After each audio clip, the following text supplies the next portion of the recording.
Yang menyelamatkan presiden itu bukan presiden sendiri. Ini di sini Relawan. bukan relawan, lembaga-lembaga hukum. Jadi kecewanya dalam artian karena ini memang hak prerogatifnya Pak Presiden, tapi yang kebetulan diucapkan itu adalah Hasto sama si Limbong ini kan korupsi ini dua-duanya nih. Kasus korupsi di mata ya? masyarakat ya. Korupsi. Loh kok Pak Presiden ngomong itu? Jangan dibikin masalah. Nanti Anda juga membuat pecah belah ini. Ya, orang senang.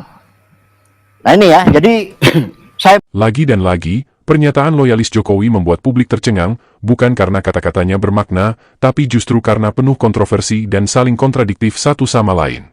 Pembawa acara bahkan sampai geleng-geleng kepala. Bukan oleh orang lain, loyalis Jokowi ini seolah membantah kata-katanya sendiri, hanya dalam beberapa detik, sejak diucapkan. Bukan hanya kontradiksi, loyalis yang satu ini bahkan mengarang cerita, hanya karena ingin terlihat pintar di depan media, dan bisa memenangkan debat. Bagaimana kelucuannya? Simak selengkapnya di video ini, dan jangan lupa dukung perkembangan channel ini dengan menekan tombol like dan subscribe di bawah video. Terima kasih.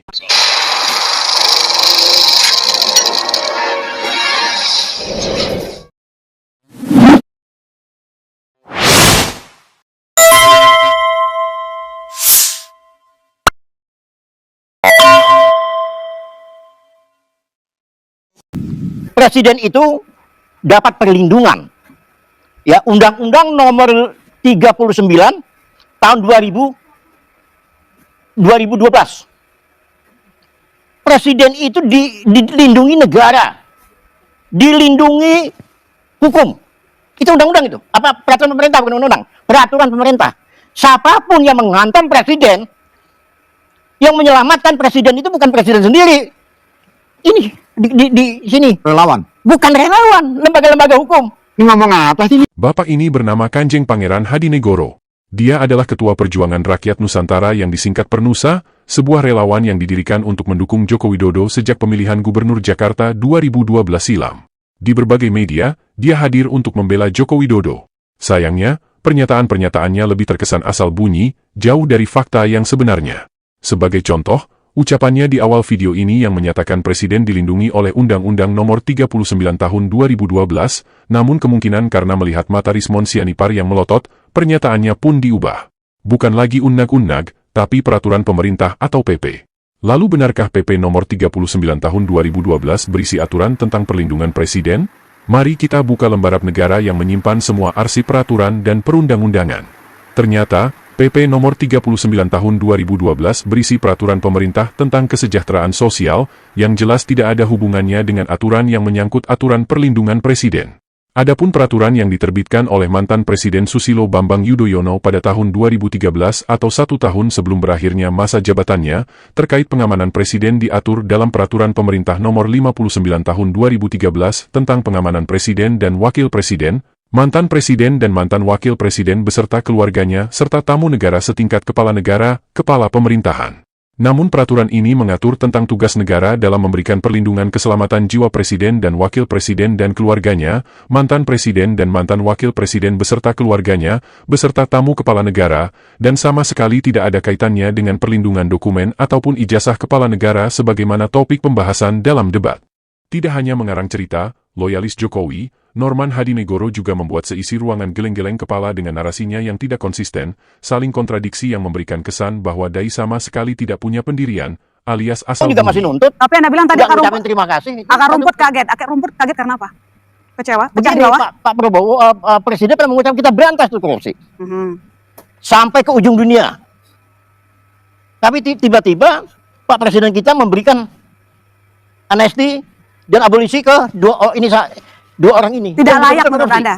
Tidak layak harusnya gitu. Di mata akar rumput tidak layak. Benar. Jangan Menurut Norman, pemberian abolisi dan amnesti kepada Tom Lembong dan Hasto tidak layak diberikan, karena bertentangan dengan semangat pemberantasan korupsi yang pernah digaungkan oleh Prabowo. Sampai di sini, semua yang mendengar mungkin akan berkesimpulan bahwa Norman sedang mengkritisi Prabowo, sama seperti loyalis Jokowi yang lain. Di berbagai media, para militansi pembela Jokowi menyatakan kekecewaan mereka karena Prabowo dianggap mengkhianati Jokowi dengan mengampuni musuh politik Jokowi. Namun lanjutan pernyataan Norman berikut cukup membuat host bingung sampai geleng-geleng Akar rumput tidak kepala. layak. Benar. Jangan menghakimi akar rumput menurut Anda. Menurut Anda Hah? yang ditanya bukan di mata. Enggak, ini saya di ngomong mata ini Anda dulu. aja, jangan Karena klaim. kita pelaku, Bu. Ya sudah di mata Anda aja. Menurut Iya. Anda bagaimana? Yang ditanya Anda kok bukan akar rumput? Maksudnya apa yang ditanya tuh? Kan ditanya tentang kasus Tom Lembong. Ah, Ya kan Anda bilang kan Kecewa. dia kalau balik. saya analisa ini penegakan hukum. Hmm. Presiden yang bicara, pasti ada sesuatu. Ada sesuatu. Ada sesuatu yang mau dibenahi di negara ini. Apa itu yang dibenahi? Masalah hukum juga masih carut marut kok. Carut marut. Masih carut marut. Selama 10 tahun kemarin carut marut. Masih pokoknya hukum itu perlu penegakan itu. Iya kan? Saya setuju. Cukup. Ya, carut marut masih ya. Ada yang bilang mafia hukum dan segala macam. Nah, jadi tolong diluruskan. Jadi kalau ada teman-teman mengatakan bahwa Prabowo sama Pak Jokowi pecah kongsi, bohong itu. Nggak ada. Solid. Ya kan, ini satu kesatuan. Termasuk Gibran dan segala macam. Tapi Anda bilang tadi Anda mempertanyakan, di akar rumput mempertanyakan tindakan Prabowo sekarang bukan lama-lama polisi. sekarang sudah mulai memahami. Apa yang Anda pahami? Dipahami oleh rakyat. Oh iya ya, ternyata Pak Prabowo sama Pak Jokowi satu kesatuan. Pak Prabowo ini kelanjutan dari pembangunan itu. Apalagi Gibran ada di sana. Jangan dibikin masalah. Orang bawah saya bisa katakan kepada akar rumput, jangan dibikin masalah. Nanti Anda juga membuat pecah belah ini. Ya, orang senang. Nah ini ya, jadi saya menganggap bahwa ini kita melihat ke depannya Pak Prabowo itu akan kita menunggu nih seperti apa. Oke. Itu. Mas Endar sama. Di satu sisi, Norman mengkritisi Prabowo karena dianggap lemah dalam penegakan hukum untuk para koruptor. Di sisi lain dia juga mengakui penegakan hukum di masa 10 tahun kepemimpinan Jokowi juga lemah. Norman kemudian melanjutkan dengan mengatakan bahwa Jokowi dan Prabowo kompak karena program Prabowo adalah program berkelanjutan, dalam artian melanjutkan kebijakan Joko Widodo. Apakah di sini Norman Hadinegoro, sang loyalis Jokowi yang ikut membantu memenangkan Prabowo Gibran sedang ingin mengatakan bahwa Prabowo melanjutkan tradisi Jokowi yang lemah dalam pemberantasan korupsi? Ataukah sang loyalis ini yang justru meneruskan tradisi loyalis Jokowi yang lain, yang hanya ingin tampil di media, banyak berbicara tapi dia sendiri tidak tahu apa yang dia ucapkan? Bagaimana menurut kalian sendiri?